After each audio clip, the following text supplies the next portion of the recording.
제가 라하 고향 교회를 올 수 있었던 것은 우리 안창공 목사님, 담임 목사님의 인격이 훌륭해서 온 이유도 있지만, 가장 큰 중요한 이유는 담임 목사님이 말씀 묵상을 하시는 분인가, 저는 그것을 봤습니다. 그래서 인터넷에 들어가 봤더니 매일같이 묵상하시는 분이더라고요. 됐다. 담임 목사님이 말씀 묵상하시면 그 교회는 됐다. 그래서 제가 이 교회로 오게 됐습니다. 제 삶에 있어서 이 말씀 묵상이라는 것은 굉장히 중요해서, 우리가 천국을 향해서 가고 있지 않습니까? 그러면 천국에 가려면 기차가 굴러가려면 두 바퀴가 있어요. 좌측 바퀴, 우측 바퀴. 그 두 바퀴가 있어야 천국을 향해서 달려갈 수 있는데, 한쪽 바퀴는 구원의 확신이고요, 한쪽 바퀴는 말씀 묵상입니다. 이 두 가지 바퀴가 있는 교회는 뭐가 다르냐면, 말씀 묵상이 있는 교회는 뭐가 다르냐면, 성도의 삶의 질이 달라요. 신앙생활의 수준이 달라요. 달라도 너무 다른 거예요. 우리가 바른 진리를 알아야 바른 믿음을 갖게 되고요, 바른 믿음을 가져야 바른 인격을 갖게 되고, 바른 인격을 가져야 바른 삶을 살게 되고, 바른 삶을 살아야 바른 사회를 만들 수 있지 않습니까? 그런데 묵상이라는 것은 바른 진리, 바른 믿음, 바른 인격, 바른 삶을 살도록 인도하는 것이 말씀 묵상이에요. 하나님 말씀을 잘못 알게 되면, 즉 내 생각에다가 하나님 말씀을 이용하는 거예요. 베이스는 내 생각이에요. 베이스는 불교예요. 불교식 기독교죠. 내 생각의 기초는 불교예요. 불교의 기초에서 그 위에 다 기독교 하나님 말씀을 올려놓는 거예요. 그럼 불교식 기독교가 되는 거고요. 유교, 내 기본적인 바탕은 유교예요. 유교식 기독교인이 되는 거죠. 유교의 바탕에 나는 내 생각은 전통이야. 그럼 이 살아온 전통, 내 경험, 그 기초 위에다가 말씀을 올려놓게 되면 그것은 잘못된 진리가 되는 것입니다. 잘못된 진리를 알게 되면 잘못된 믿음을 갖게 되고, 잘못된 믿음을 갖게 되면 잘못된 인격을 갖게 되고, 잘못된 인격을 가지면 잘못된 삶을 삶으로 잘못된 사회를, 잘못된 가정을, 잘못된 부부 생활을, 잘못된 부자 관계를 맺을 수밖에 없는 것이죠. 그래서 시편 1편의 말씀은 제 인생에서, 제 설교 중에 많은 중요한 설교가 있지만 가장 중요한 설교로 저는 생각하고 있습니다. 그래서 시편 1편의 말씀은 적어도 10번 이상을 반복해서 설교해야 되지 않을까. 그렇게 살 때까지, 그렇게 될 때까지 설교해야 된다고 생각이 됩니다. 그래서 이 말씀을 오늘 나누고 온라인으로 안 나가니까 참 좋다. 나가요? 예, 안 좋다. 6월달 수련회 때 이 말씀 가지고 또 나눌까 생각하고 있어요. 그때 가서 제가 퀴즈식으로 할 테니까 잘 들으시기 바랍니다. 시편 1편을 가만히 구조를 보면요, 복 있는 사람은 누구냐? 이렇게 복 있는 사람이 주제라고 생각이 될지 모르지만, 복 있는 사람이 주제가 아니에요. 복 있는 사람은 결과예요. 삶의 결과예요. 어떠한 삶을 살았기 때문에 그런 복을 받고 사는 거예요. 그러면 이 시편 1편의 주제는 뭐냐? 악인이 등장하고 의인이 등장합니다. 그리고 이 의인과 악인에 대해서 비교 설명을 해요. 의인과 악인의 다른 점이 뭐냐? 그것을 설명하는 거예요. 그래서 이 4절을 보시면 한탄의 말씀을 하시잖아요. 4절에 악인들은 그렇지 아니하며, 이 한탄하는 말이거든요. 의인에게는 있는데 악인에게는 없어. 그게 뭐냐는 거죠. 악인들은 그렇지 않다는 거예요. 의인들은 이런 삶을 살아가는데 악인들은 그렇지 않다는 거예요. 한탄하는 거예요. 의인들은 하나님의 말씀, 여호와의 말씀을 즐거워하여서 주야로 묵상하는 삶을 살지만, 악인들은 절대 그렇게 할 수 없는 거예요. 악인들이 무슨 뭐 성공할 수도 있고 무슨 형통할 수도 있고 열매를 많이 맺을 수도 있고 뭐 잎사귀가 그럴듯하게 보일 수 있지만은 악인들은 절대로 하나님의 말씀을 묵상하는 삶을 살 수 없는 거예요. 없는 거예요. 의인들에게는 있지만 악인들에게 없는 거예요. 이건 명백한 거예요. 악인들은 죽었다 깨어도 하나님 말씀을 묵상하는 삶을 살 수 없다는 거예요. 그러나 의인들은 말씀을 즐거워하여 주야로 그 말씀을 묵상한다는 거예요. 그러면서 하시는 말씀이 의인들은 비유를 주죠. 그들은 시냇가에 심은 나무와 같다. 악인들은 그렇지 않으며 오직 비교할 것은 이 한 가지밖에 없는데 오직 그들은 바람에 나는 겨와 같다. 쭉정이. 그래서 이 히브리어가 재미있어요. 히브리어가 뭐냐면 이렇게 비슷한 단어로 이렇게 했잖아요. 기억하기 쉽게, 암송하기 쉽게 하는 거예요. 그 나무는 뭐냐? 에츠라고 그래요. 에츠예요. 근데 이 쭉정이는 뭐냐? 모츠예요. 모츠. 단어 하나예요. 달라요. 그래서 히브리를 기록한 이 기자가 참 단어 선택을 잘했다. 비유를 잘했다. 하나님이 그렇게 비유하라고 하셨겠죠. 그러니까 우리의 삶이 나무와 같은 인생을 살아가는 삶이 있는가 하면 어떤 사람은 모츠, 쭉정이 같은 인생을 살아가는 사람들이 있다는 거예요. 쭉정이와 같은 인생을 살아가는 사람들은 악인이요 죄인이요 오만한 자들이라는 거예요. 그러나 엣지의 인생을 나무와 같은 인생을 살아가는 사람들은 그들에게 복을 받고 그들은 복을 받고 열매를 맺고 형통한 인생을 살아간다는 거예요. 하나님께 인정받는 삶을 살아간다는 거예요. 그러니까 너무나 다르죠.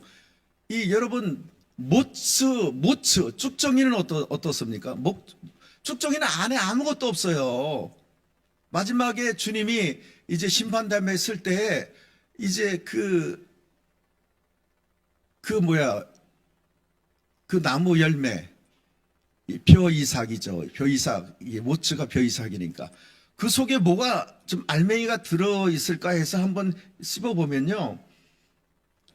그냥 물만 나오는 거예요. 질거한 거 씹히는 아무 안에 알곡이 없는 거예요.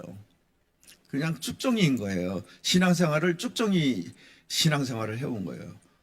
그러니까 이 쭉정이는 특징이 뭐냐면 세상 바람을 타고 세상 풍조와 세상의 영향을 받고 세상 바람을 타고 세상 풍조가 이렇게 불면 그렇게 갔다가 또 이리 보면 일리 나갔다가 방황하는 인생을 사는 거죠. 세상 풍조 이리 밀려갔다가 저리 밀려갔다가 그냥 줏대 없이 그냥 살다 사는 거예요. 허무한 인생을 사는 거예요. 이 쭉정이는 허무해요. 왜냐하면 맨 마지막에 결국은 뭐 하다가 불에 태우는 거 아닙니까? 알곡은 곳간에 들이고 쭉정이는 불에 태우는 허무한 인생, 결국 헛되고 헛되는 인생을 살아가는 것이 쭉정이 인생이죠. 인생을 방황하고 있고 허무한 인생을 살아가고 결국 마지막 때에 불에 던져져서 사라지게 되는 이렇게 쭉정이와 같은 인생을 살아가는 사람이 있다는 거예요. 그들이 악인들이라 그러는 거죠.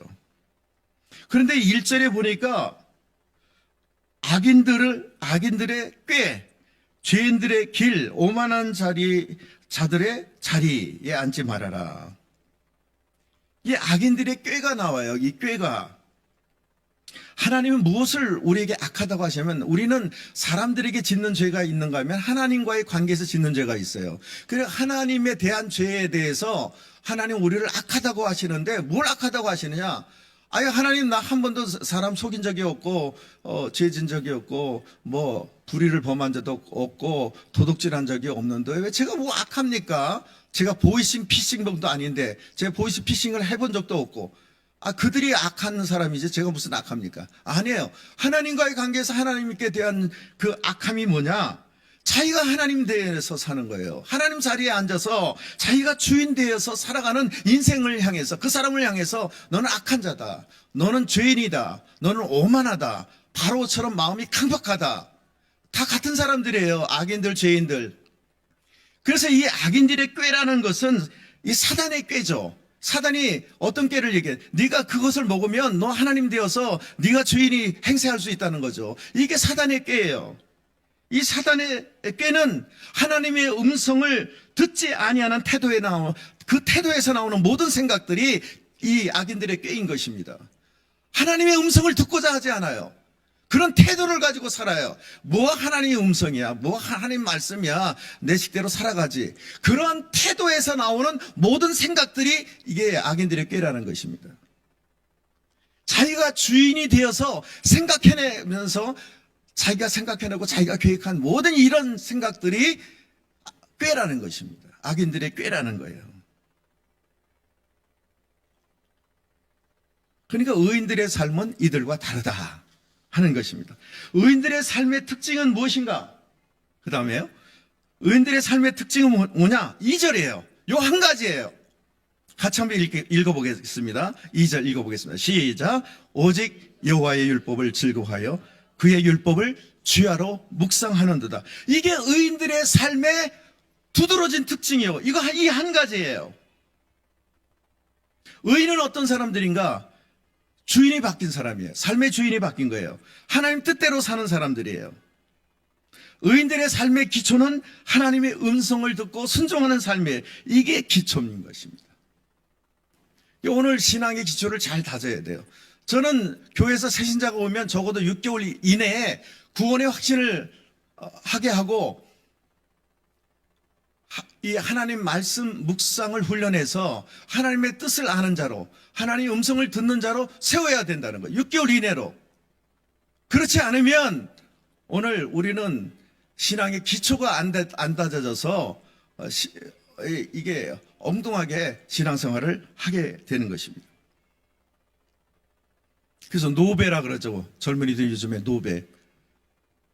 수포자. 옛날에는 우리는 수학 포기자, 수포자 뭐 이렇게 얘기했는데 요즘에는 그렇게 단어 안 쓰고 노베라 그러죠. 노베이스. 신앙의 기초가 없는 사람들. 신앙의 기초가 없는 사람들. 그래서 하나님 말씀을 묵상하고 주님의 음성을 듣는 이 경건의 훈련이야말로 굉장히 고도의 훈련이고 어려운 훈련이고 하지만 반드시 이 기초를 가지는 것이 굉장히 중요하다. 시편 1편은 의인과 악인에 대해서 말씀하고 있죠. 잠언은 지혜로운 사람과 미련한 사람. 결국 지혜로운 사람은 생명의 길을 가는 사람이고 미련한 사람은 사망의 길로 가는 사람이다. 산상수훈에도 좁은 길 가는 사람과 넓은 길 가는 사람 이렇게 나눠 얘기하고 있습니다. 이 바위 위에 집을 짓는 사람과 모래 위에 집을 짓는 사람이 있다는 거죠. 바위 위에 집을 짓는 사람은 하나님 말씀 듣고 행하는 사람, 모래 위에 집을 짓는 사람들은 듣고 행하지 않는 사람. 주일날 설교를 들어요. 그리고 듣고 행하는 사람은 바위 위에 계속 집을 짓는 사람이고 듣고 그냥 교회 문 밖을 나가면 잊어버려요. 모래 위에 집을 짓는 사람이라는 이런 말씀을 하고 있습니다. 오늘 이 말씀 묵상을 하는 사람 성도들과 안 하는 성도들하고 이 굉장히 차이점은요. 생각이 다르고요. 삶의 수준이 다르고 질이 다르고요. 그런데요. 삶의 경건에 능력이 있느냐 모양이 있느냐 그게 엄청나게 차이가 나는 거예요. 말씀 묵상을 하는 사람은요. 경건에 능력이 있습니다. 말씀 묵상을 안 하는 사람들은 어떻게 되냐면요. 경건의 지식은 상당해요. 경건의 말도 잘해요. 이제 큰 교회 가면은 제가 아는 권사님이 있는데 굉장히 그 교회 목사님은 교회도 수천 명이 모이지만 말씀을 탁월하게 하는 목사님이에요. 그러니까 설교를 들으면 막 은혜가 되고 몰랐던 성경 지식도 알게 되고 영적인 지식도 알게 되고 막 알게 돼요. 그러니까 그 교회에서 오랫동안 신앙생활 10년 이상을 했으니까 영적 지식이 엄청나겠죠. 엄청난 영적 지식을 갖고 그런 권사님이에요. 그런데요. 경건의 능력이 없어요. 삶이 그대로예요. 살아가는 삶의 방식이 그대로예요. 한마디를 하면 두 마디를 해요. 우리 김선진 사모가 양육자거든요. 양육자가 한마디 하면 두 마디를 해요. 그 정도로 많은 것들을 알아요. 그런데 삶은 경건의 모양, 경건의 지식, 경건의 말은 있는데 경건의 능력이 없는 거예요. 삶을 나누자, 삶을 나누자. 우리 김선진 사모가 삶을 나눠라. 경건의 지식을 나누지 말고 삶을 나눠라. 그런 다음에 이 권사님이 깨지기 시작했어요. 자기 삶이 형편이 없다라는 것을 알게 된 거예요. 자기의 삶에는 경건의 능력, 그렇게 많은 그 권사님 방에 가면요, 경건 서적이 수두룩해요. 막 그냥 막 한 벽면에 가득 차 있어요. 책을 얼마나 읽었는지. 그렇게 경건의 지식이 있으면 그 삶이 바뀌어야 될 거 아닙니까? 근데 삶은 그대로 고통스럽고, 삶은 그대로 방황하고, 삶은 그대로 엉망진창인 거예요.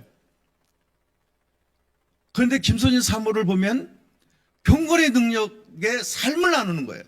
그러니까 거기서 깨진 거예요, 이 권사님이. 아, 이제까지 자기가 신앙생활한 것은 경건의 지식 갖고 신앙생활하고 경건의 말 갖고 신앙생활을 했지, 내 삶에는 경건의 능력이 없다는 거예요. 왜 경건의 능력이 없느냐? 하나님 말씀을 묵상해서 그 말씀이 내 삶을 터치하고 하나님 말씀을 내 삶을 다스리고 그분이 내 삶의 주인이 되시도록 해야 되는데, 지식 쌓는 것만 그런 신앙생활을 했지, 그래서 자기에게 경건의 능력이 없다는 것을 깨닫고 거기서 팍 깨진 거예요.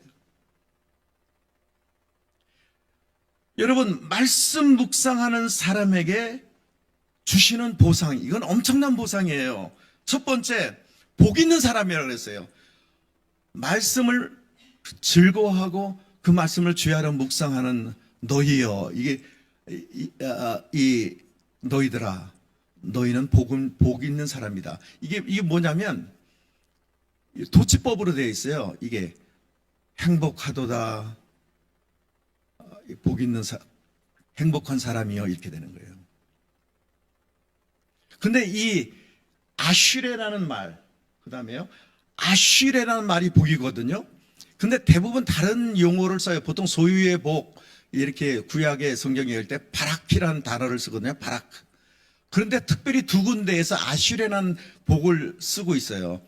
이 시편 1편과 시편 119편 1절 2절을 보면은 거기에 똑같은 아슈레라는 단어를 쓰고 있습니다. 행위가 온전하여 여호와의 율법을 따라 행하는 자들은 복이 있나니, 아슈레 이렇게 얘기하고 있습니다. 2절을 보면 시편 119편 말씀의 장 아닙니까? 2절을 보면 여호와의 증거들을 지키고 전심으로 여호와를 구하는 자는 복이 있도다. 아슈레. 아슈레는 단어가 있어요. 그래서 이 아슈레는 소유의 복이 아니라 관계의 복입니다. 만남의 복이에요. 만남의 복. 그래서 이 아슈레는 해피니스예요. 한마디로 해피니스. 하나님이 좋은 사람들을 만나게 하시고, 그리고 하나님이 자기 자신을 직접 그의 인생에 드러내세요. 하나님을 경험하도록. 그러니까 만남의 복이고 관계의 복입니다. 그러니까 이런 거예요. 야, 무게야, 너 참 행복하겠다. 그렇게 인격이 훌륭한 아내와 결혼을 하게 돼서 너 행복하겠다. 좋은 아내를 만나서 너 행복하겠네. 아무개야, 너희 부모님 인격이 너무 훌륭하시구나. 너는 행복하겠다. 너는 좋겠다. 이런 말이에요. 그래서 하나님이 나에게 어떤 것을 주어서, 물질을 줘서 행복한 게 아니라 하나님이 훌륭한 부모님을 나에게 주시고 훌륭한 친구를 주고 주변에 좋은 사람들을 계속해서 붙여주세요. 그래서 행복한 거예요.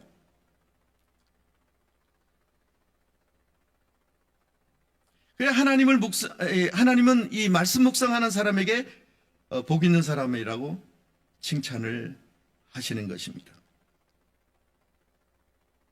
이 말씀 묵상하는 사람은 나무처럼, 나무의 머리는 뿌리거든요. 나무와 같은 인생을 살거든요. 뿌리를 하나님께 깊이 뿌리를 내려요. 깊이 뿌리를 내려가지고 거기에서부터 하나님으로부터 오는 수액을 받아요. 봉급을 받아요. 하나님의 보호, 하나님의 위로, 하나님의 이 채워주심, 하나님께로부터 오는 수액을 받아들여요. 그래서 이 나무가 자라고 잎이 풍성하고 열매를 맺고 거기에 새들이 깃들고 하는 그런 나무 인생을 아마 상상을 해보세요. 풍성한 나무들을 한번 보세요. 시냇가에 심은 나무라 그랬어요. 시냇가라는 것은 와디가 아닙니다. 와디는 비가 오면은 이 물이 흘렀다가 가물면 다 그냥 말라 비틀어진 게 와디 아닙니까? 그게 그런 시내가 아니고 이 근원지에서 샘물이 솟아나가지고 사시사철 1년 내내 어떤 가뭄이 와도 이 원천지에서 샘물이 솟아나서 오기 때문에 그 물이 마르지 않는 이런 시냇가, 원천지가 있는 그런 시냇가예요. 그래서 사시사철 이 나무는 그 시내에 뿌리를 내리고 수액을 끌어올리는 것입니다. 태풍이 불 때 나무는 평상시보다 2.5배 수액을 더 빨아 올려가지고 그 태풍을 견디는 것입니다. 가뭄이 올 때, 그래서 모든 것들이 다 말라 비틀어 죽지만 그 가뭄이 올 때도 마찬가지로 2.5배의 수액을 빨아들여서 이 나무는 가뭄을 견디는 것입니다. 오늘 크리스찬들의 삶의 모습이에요. 고난이 오죠. 가뭄이라는 고난이 옵니다. 또 어떤 때는 태풍이라는 고난이 와요. 그럴 때 고난이 올 때 크리스찬들은 하나님께 깊이 뿌리를 내려서 그 뿌리로부터 하나님, 이 식물학자들은 이 나무의 머리는 뿌리니까 그 생각에 하나님의 생각을 갖고 하나님이 주시는 말씀을 가지고 그 생각으로 마음의 평안을 잃지 않고 꿋꿋하게 견뎌내고 있는 것입니다. 그러나 쭉정이들을 보십시오. 바람 불면 그냥 날아가 버리는 겁니다. 아무런 인생에 허무하고 공허하고 방황할 수밖에 없는 거예요. 그러니까 아슈레는 만남의 복이에요. 만남의 복. 우리 아들이 대학생 때 저한테 전화해가지고 몇 번이고 아마 3번 정도 됐을 거예요. 저한테 아빠 고마워요. 아빠 존경해요. 이런 얘기를 하더라고요. 중고등학교 때는 자기는 절대 목사 안 되고 돈 벌 거라고 그러던 아이가 그렇게 은혜를 입어서 바뀌었더라고요. 예, 왜 고맙냐 그랬더니 자기 이름을 노아라고 줘서 너무 고맙다라는 거예요. 중고등학교 학생 때에는 연필을 옆에 있는 친구가 갖다 야, 너 심 잡아봐. 그래서 심을 잡았대. 연필 심을 딱 잡았더니 심 놔 그러더래요. 심 놔. 그렇게 놀리고, 그리고 얘는 중고등학교 때는 평생 할아버지야. 노아는 할아버지잖아요. 우리가 성경 인물 노아하면 할아버지야. 할아버지 하고 따져. 교회 다니는 애들이 할아버지. 근데 대학 가서 대학에 딱 들어갔더니 어떤 선배가 와가지고 야, 너 목사 아들이지. 노아니까 분명 목사 아들이야. 딱 얘는 목사 아들이야. 노아라는 이름 보면 목사 아들이야. 야, 너 목사 아들이 우리 CCC에 들어와라. CCC에 그냥 들어오지 말고 CCC에 들어와서 살아라. 그래서 들어가서 훈련 받았죠. 그 CCC 안에서 자기 아내를 만난 것입니다. 그 결혼까지 했어요. 군대에 갔어요. 군대 갔더니 군대 상관이 야, 너 목사 아들이지. 우리 부대에 군종병이 없어. 너 군종병 해라. 그래서 군종병이 됐죠. 어디를 가든지 이 노아라는 이름, 목사 아들이라는 이름이 떠나지 않는 거예요. 그런데 이 대학 때 중국에 단기 선교를 갔어요. 중국에 단기 선교 가가지고 얘가 확실하게 내 아빠가 목사라는 사실이 너무 자랑스러운 거예요. 왜냐하면 중국에 갔더니 하나님을 알지 못하는 사람들이 수두룩한 거예요. 하나님이 어떤 분이신지를 전혀 모르는 거예요. 그런 사람들로 가득 차 있는 거예요. 야, 도대체 이럴 수가 있나? 중국이란 사회가 어디를 가도 십자가는 하나도 없고. 그래서 내가 목사 아들로서 태어난 게 너무 감사한 거예요. 그냥 뱃속에서부터 신앙인이고 그냥 태어나서도 교회 다니고 예수 믿고 목사 아들로 태어난 게 이렇게 너무나 이 영생을 얻게 되는, 저 사람들은 하나님 하자도 모르는 저런 사람이 너무나 많은데 자기는 웬 은혜, 웬 축복인지 목사들로 태어난 게 너무 감사하다. 그래서 여러분, 이 아슈레의 복, 행복한 거예요. 그 이 이유가 뭐냐면 내 주변이 다 성숙한 사람들, 하나님이 붙여진 그냥 그 사람들하고 같이 있으면 행복한 거예요. 너무 행복해요. 우리 가족들을 만나면 너무 행복한 거예요. 너무 행복한 거예요. 떡 한 조각도 나눠 먹고 너무 행복한 겁니다. 이 나누는 생각도 같고 하는 방향도 같고 천국을 향해서 같이 달려가기 때문에 너무 행복한 것입니다. 그래서 이것을 이런 복을 우리는 관계적인 복이다, 만남의 복이다, 관계적인 가치에 의한 관계적인 복이다라고 얘기하는 거예요. 99마리의 양을 버리고 한 마리의 양을 찾아서 이렇게 산과 들을 이렇게 헤매고 다니는 목자 이야기 여러분 알죠? 그 한 마리의 양 그냥 포기해 버리면 되는 거예요. 그럼 다른 양을 사가지고 집어넣으면 되는 거죠. 그러면 되는데 왜 이 엄청난 막대한 경제적인 손실을 감수하더라도 그 한 마리의 양을 찾습니까? 왜냐면 그 양이 나와의 관계 때문에 그러는 거예요. 관계 때문에 그 한 마리의 양을 위해서 목숨까지도 버리는 거예요. 하나님은 우리의 아버지시고 나는 그분의 아들이 피조물이기 때문에 그 관계적인 가치 때문에 하나님은 자신의 목숨을 희생하셔서 우리를 구원하신 것입니다. 그러니까 하나님께 말씀 묵상으로 뿌리를 내리게 되면은 이러한 관계적인 복을 웬 은혜인지, 웬 사랑인지, 하나님 왜 이렇게 나를 사랑하시는지. 뿌리를 내리고 있으면 그냥 내가 생각만 해도 하나님은 내 필요를 아시고 채워주시는 그런 삶의 경험을 하게 되는 거예요. 여러분 그런 경험을 하지 않습니까? 생각만 했는데 하나님이 주셔요. 하나님 내 마음 아시니까. 그러니까 이 행복을 어디서 얻어요? 물질을 많이 모으면 이 행복이 옵니까? 안 오죠. 하나님이 이 아시레의 복을 주시는, 여러분에게 이런 아시레의 복이 있길 바랍니다. 여러분 자녀들에게 만남의 복이 있길 바랍니다. 예. 여러분 자녀들이 좋은 신랑을 만나요. 그리고 여러분 자녀들이 행복을 누리는 거예요. 너무 행복한 거예요. 좋은 남편 만나니까 얼마나 행복해요. 그래서 시편 16편 11절에 그 다음에 넘으면 같이 한번 읽어보겠습니다. 시작. 주께서 생명의 길을 내게 보이시리니 주의 앞에는 충만한 기쁨이 있고 주의 오른쪽에는 영원한 즐거움이 있나이다. 이 아슈레의 복, 해피니스의 복, 충만한 기쁨이 있어요. 영원한 즐거움이 있어요. 그 신앙생활은 괴로움이 있는 게 아니에요. 정말 우리가 신앙생활을 제대로 하면 충만한 기쁨이 있고 영원한 즐거움이 있습니다. 그럼 믿습니까? 시편 119편 92절에 그거 같이 한번 읽겠습니다. 그 다음에 같이 읽겠습니다. 시작. 주의 법이 나의 즐거움이 되지 아니하였다면 내가 고난 중에 멸망하였으리라. 주님의 말씀이 없었으면 그것이 나의 즐거움이 안 되었다면 나는 고난 중에 나는 이미 사단의 밥이 되고 고난이라는 태풍에 날아가서 그렇게 나는 엎어지고 쓰러지고 그렇게 멸망할 수밖에 없었다. 그러나 주님의 말씀이 나의 즐거움이 됐다.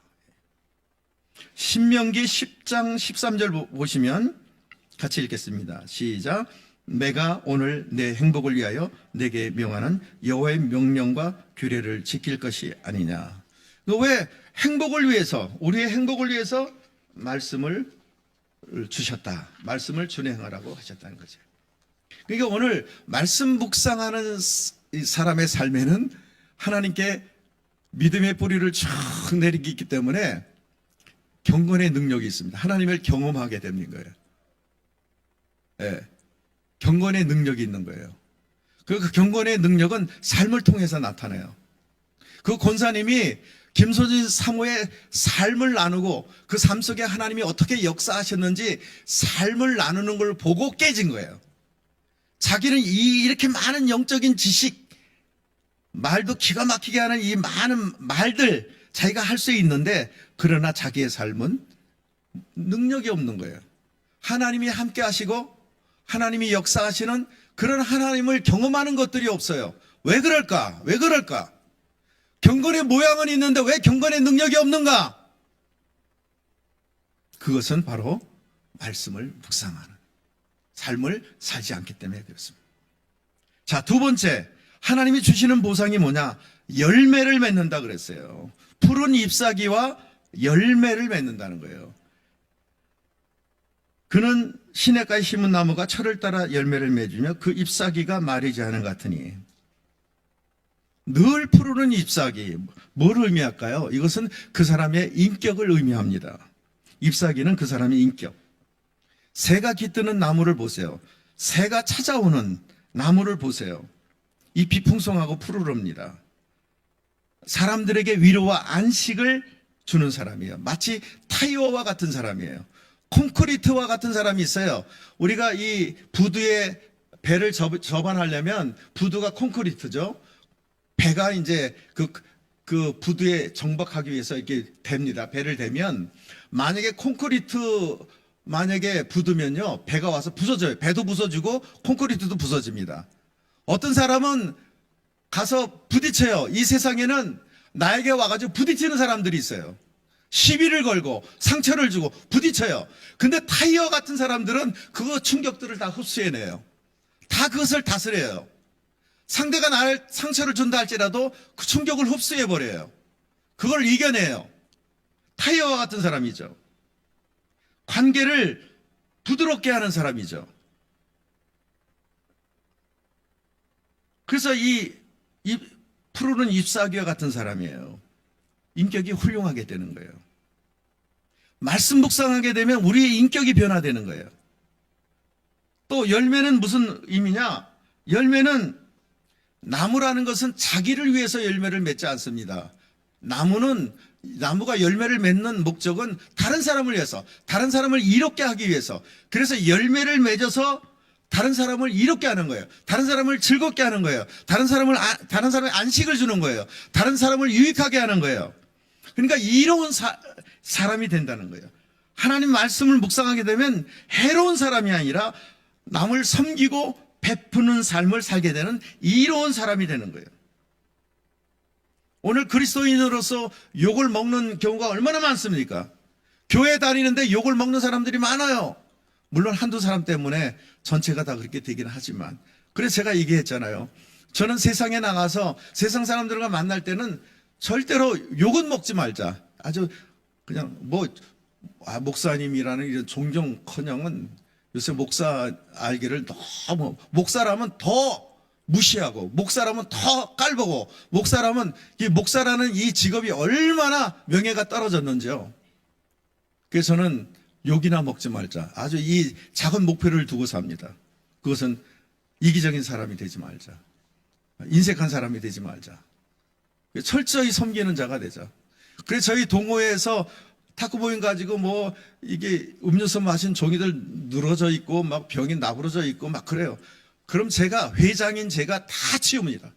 말없이 다 치워요. 다 치워요. 섬기는 자가다가 철저히 종이 되자. 그러니까 14년 동안 제가 그 모임에 저밖에 회장할 사람이 없다고 종신직으로 임명을 한 겁니다. 이로운 사람이 되는 거예요.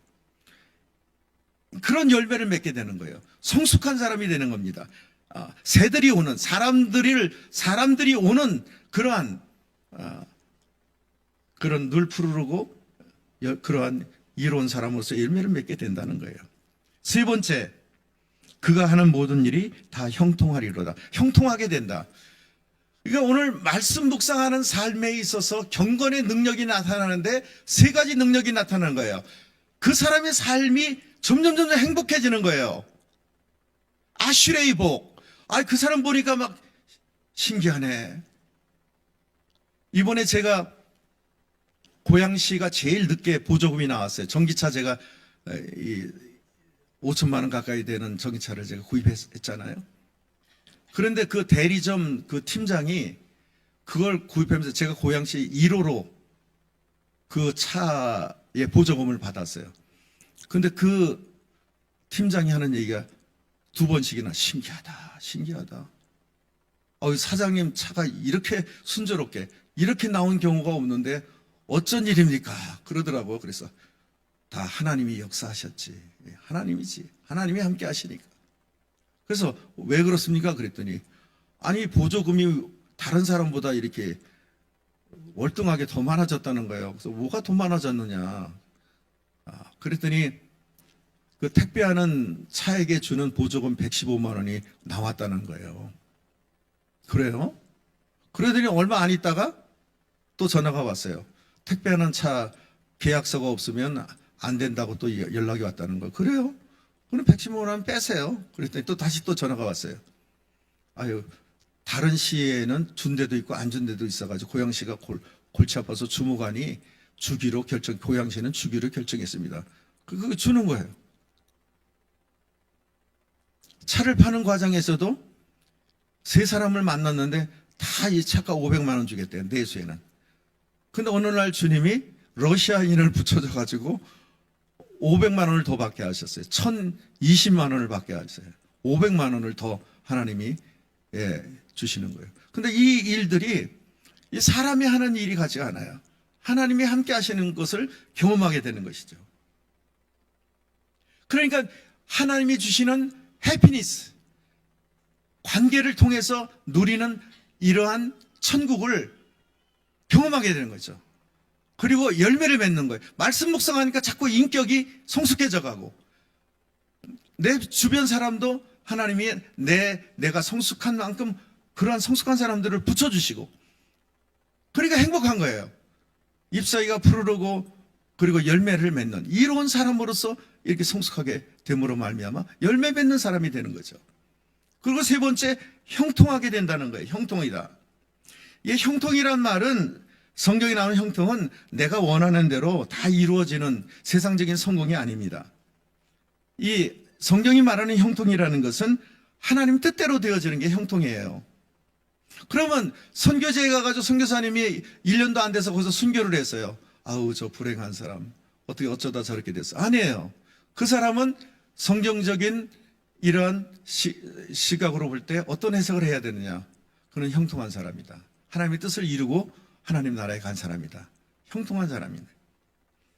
하나님의 계획이 나를 통해서 진행되고 완성되는 그것이 바로 형통인 것입니다.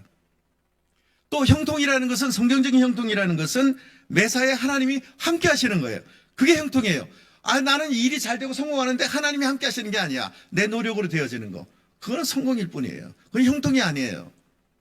하나님이 함께 하심으로 불행 끝 행복 시작. 그게 형통이에요. 하나님이 함께 하시면 특징이 뭐냐? 가면 갈수록 잘 되는 거예요. 가면 갈수록 잘 되어지는 거. 하나님이 함께 하신다는 증거예요. 용도삼이죠. 세상 사람들의 삶은 용도삼이에요. 처음에는 엄청난, 끝에 가서는 그냥 꼬리 부분을 끝나는 거예요. 박사학위 따고 지옥 가는 거예요. 이 세상에서는 떵떵거리고 부자였는데 지옥에 가는 거예요. 고통스러운 곳에 던져지는 것입니다.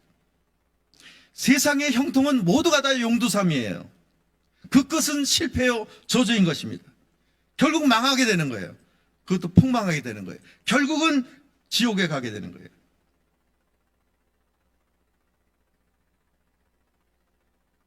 세상적인 성공 절대 성공 아닙니다. 아침 안개와 같은 인생을 호화롭게 살다가 지옥에 가는 것, 그것은 진짜 성공이 아니죠.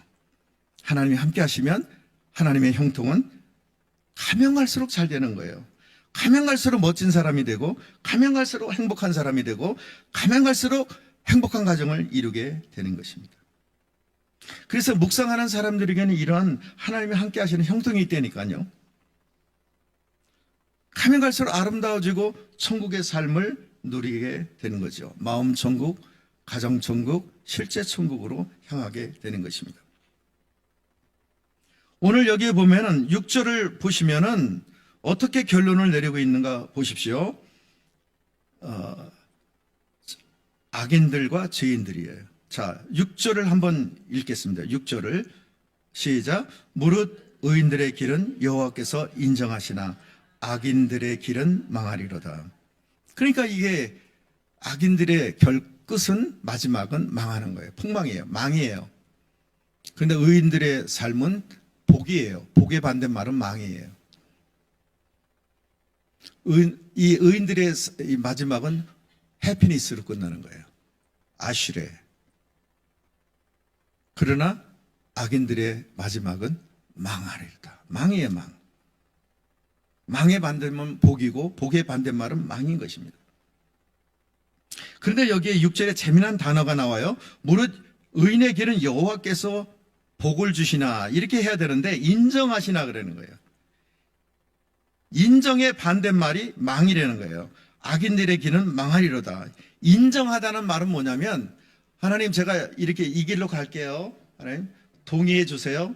그래 인정하마. 이런 뜻이 아니에요. 인정이란 단어는 야다라는 단어예요. 히브리어의 야다라는 단어는 아는 거예요. 속속들이 다 아는 거예요. 하나님이 내가 의인의 길을 가게 될 때 하나님은 너를 향해서 내가 너를 안다. 대영아, 내가 너를 안다. 너의 필요를 알고 너의 기도를 알고 내가 너를 속속들이 안다는 거예요. 그러니까 그 얘기는 뭐예요? 내가 너를 안다. 걱정하지 마라. 내가 너를 알아. 나를 책임지시겠다는 거죠. 나를 보호하시고 나에게 필요한 것들을 공급하시겠다는 거예요. 내가 너를 알아. 야, 알아. 딸이 와서 이렇게 어려움을 때 그래, 알아. 걱정하지 마라. 알아. 내가 너를 알아. 내가 너의 모든 걸 아니까 걱정. 때에 따라서 내가 필요한 거 줄게. 내가 알아. 그러니까 제가 1톤 트럭을 하다가 너무 힘들어가지고 그 차 위에서 2번이나 떨어졌어요. 이렇게 발을 묶다가 또 떨어지고 한 1m 정도 되잖아요. 머리로 떨어져서 큰일 날 뻔했는데 2번이나 제가 떨어졌어요. 그리고 주님, 좀 제가 편하게 이렇게 생업할 수 그 주님이 내가 너를 안다. 그리고 하시더니 이 밴을 구입하게 하신 거예요. 하나님. 그것도 아주 순조롭게. 그러니까 이 크리스찬의 삶은 하나님이 형통하게 하시기 때문에 함께 하시는 삶이기 때문에 하나님을 경험하고 하나님의 이 능력, 경건의 능력이 삶에 나타날 수밖에 없는 것입니다. 여러분, 큰 교회 다니고 그 교회 목사님의 설교를 탁월하게 하시는다고 해서 그 사람의 신앙이 그 수준이 되는 게 아니에요. 이 말씀 묵상이라는 것은 제가 볼 때 고도의 영적인 훈련입니다. 쉽지가 않아요. 결코 쉽지가 않아요. 그래서 묵상하는 사람들이 묵상이라는 것 자체가 하가라는 뜻이 아닙니까? 하가. 소리내서 중얼거리다. 중얼거리는 거예요. 내 소리가 내 귀에 들릴 정도로 소리를 내서 중얼거리는 거예요. 유대인들은 보면요, 암송하기 위해서 하나님 말씀 암송하기 위해서 중얼중얼 하잖아요. 그리고 다 암송해서 통곡의 벽에 가서 그 말씀을 암송하면서 중얼거리잖아요. 되새김질을 이게 하는데 중얼중얼거리는 거예요. 오늘 특별히 우리에게 이 말씀의 손이라 그러는데요. 이 한번 들어보시면 이 새끼가 듣기거든요. 듣기. 그 다음에 이게 읽기, 공부하기, 암송하기, 묵상하기. 근데 이 손가락을 보면 우리가 하나님 말씀 듣는 것으로 끝나는 사람이 있어요. 그래 들으면 묵상을 해야죠. 이 엄지손가락이 묵상이거든요. 이 엄지손가락이 제일 중요해요. 듣고 묵상하고, 읽고 묵상하고, 공부하고 묵상하고, 암송하고 묵상하고. 근데 이 손가락 중에 제일 많이 쓰는 손가락이 어느 손가락이에요? 엄지와 검지예요. 이걸 제일 많이 쓰잖아요. 그러니까 이 암송하기, 묵상하기, 손바닥은 적용하기. 그래서 저는 이 성경 읽기보다도 저는 암송을 저는 더 선호하는 편이에요. 암송. 특히 연세 들수록 암송을 많이 하세요. 절대 치매 안 걸립니다. 암송을 하셔야 돼요. 저는 설교를 준비할 때 책상에 앉아서 하지 않습니다. 그냥 통째로 성경을 암송하고 차에서 이렇게 가다 보면, 그걸 암송하다 보면 하나님이 중얼중얼 하다 보면 말씀을 주세요. 그러면 녹음하고, 또 차를 몰고 가다 하면 녹음을 하고, 그걸 모아서 그냥 정리하면 한 편의 설교가 되는 거죠. 한 구절이라도 여러분 중얼거리면서 암송해 보세요. 그것이 묵상이 되는 거예요. 한 구절이라도 여러분 중얼거리면서 기도해 보세요. 그 말씀을 가지고 기도해 보세요. 그 말씀의 뜻을 풀이하면서 기도해 보세요. 그러면 묵상의 사람이 될 수가 있는 것입니다. 새신자가 오면은 6개월 이내에 믿음의 뿌리를 내리게 하고 묵상을 가르쳐야 합니다. 제가 온누리교회에서 사역을 했을 때 그 초창기입니다. 온누리교회 초창기인데 그때는 뭐 한 1000명 이하로 모이던, 이 교회가 한 10,000명까지 부흥이 됐었거든요. 근데 한 1000명 모였을 때 그 하영조 목사님이 어느 소아마비 걸린 자매님을 예배 시간에 이렇게 세우더라고요. 세워서 자기가 소개할 사람이 있다는 거예요. 예배 중간에 그 많은 사람들한테 우리 교회 최고의 사역자를 제가 소개를 하겠습니다. 그러는 거예요. 그리고 그 자매, 무명의 자매예요. 뭐 교회 직분도 있는 것도 아니고 그냥 소아마비 자매일 뿐이에요. 저 자매야말로 우리 교회 최고의 사역자입니다. 우리 교회의 최고의 부흥의 주역입니다. 이렇게 소개를 하더라고요. 그래서 그 자매가 무슨 일을 하느냐? 자기가 소아마비고 교회에 와가지고 어떤 일을 할까 기도하다가 이 자매가 한 일이 뭐냐면 새로운 얼굴들이 보이면 그 옆자리에 앉아요. 앉아서 같이 예배 드리면서 도와주는 거예요. 예배 드리며 도와주고, 그리고 그분하고 친해진 다음에 이분을 양육하는데 생명의 삶을 자기가 사가지고 그분한테 선물하면서, 그리고 그 사람에게 양육, 한 달 동안 말씀 묵상을 어떻게 하는지 자기 걸 나누고 이렇게 하는 거예요. 그러니까 한 달 동안에 이렇게 만나면서 하나님 말씀이 이렇게 재미있구나, 이렇게 다른 걸 깨닫게 되는 거예요. 근데 그 사람들이 말씀 묵상에 이 자매로부터 양육받는다 교회에 등록을 하는 거예요. 그러니까 이 자매가 수십 명을 그렇게 등록을 시킨 거예요. 그렇게 해서 처음 온 사람을 등록을. 그러니까 이게 이름도 또 빛도 없이 이 소아마비에 걸린 자매가 주님 앞에 기도했을 때 자기가 이 교회에서 내가 무엇을 봉사해야 될까 할 때 하나님께서 네가 양육자로서 그렇게 해라. 새신자들을 그렇게 세워라. 교회에 정착할 수 있도록 해라. 그래서 그렇게 해서 그 분이 그 교회에서 그 한 목사님, 담임 목사가 생각할 때 최고의 사역자다. 이 자매와 같은 인물이 또 나오기를 그렇게 광고를 하는 걸 제가 전에 들은 적이 있습니다. 여러분, 이 교회 시스템이 묵상을 나누는 교회 시스템이 돼야 합니다. 오늘 목사님도 안 계시고 안수 집사님도 안 계시고 오늘 세일 모임은 쉽시다. 아싸, 빨리 갈 수 있어서 좋겠다. 다른 일 빨리 해야지. 그러면 안 돼요. 탄식이 나와야 돼요. 탄식이 나와야 돼요. 전도서 4장에 보면은 어떤 말씀이냐면 한 사람이면 패한다 그랬어요. 한 사람이면 패해요. 두 사람이면 능히 이긴다 그랬어요. 두 사람이면 맞설 수 있다 그랬어요. 지금 번역은 그래요. 두 사람이면 맞설 수가 있는 거예요. 안 넘어지게 되는 거예요. 그러면 세 사람이면 어떻게 되냐? 세 사람이면 끊어지지 않는다. 삼겹줄은 끊어지지 않는다. 그러니까 두세 사람이 내 이름으로 모인 곳에 나도 그들 중에 있겠다고 예수님이 하신 말씀이 그거예요.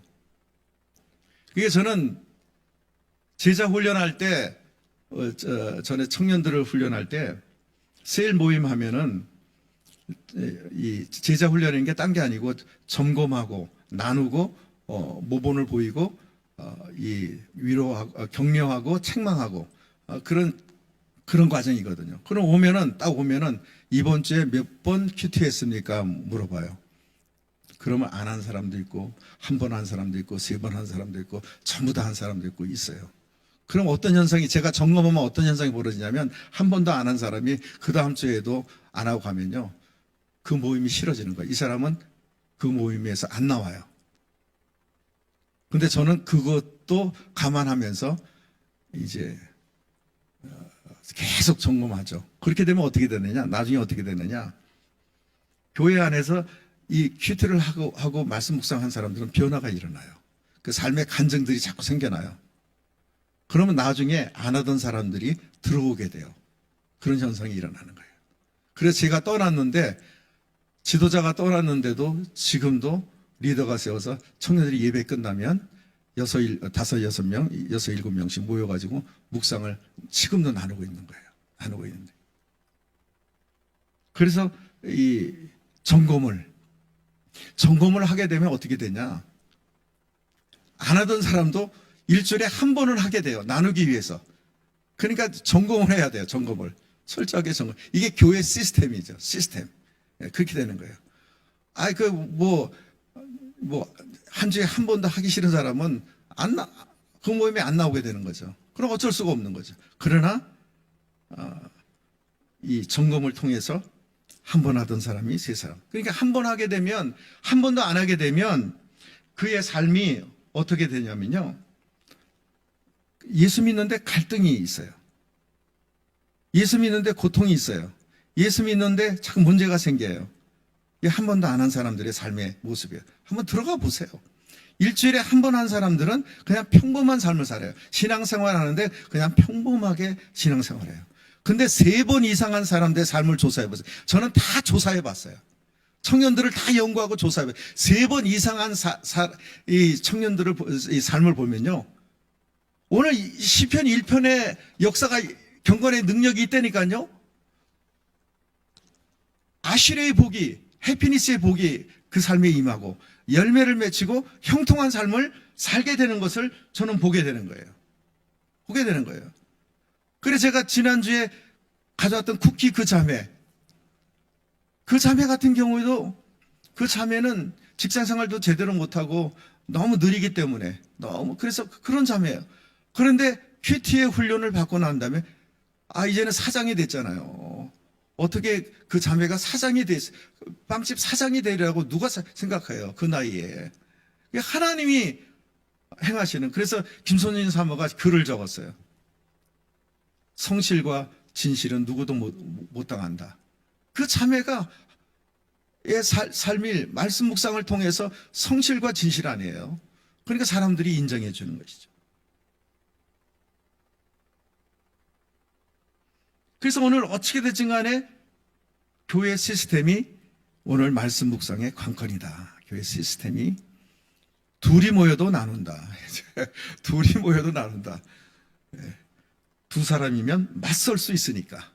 영적 전쟁에서 맞서서 넘어지진 않으니까. 그러니까 둘이 모이면요.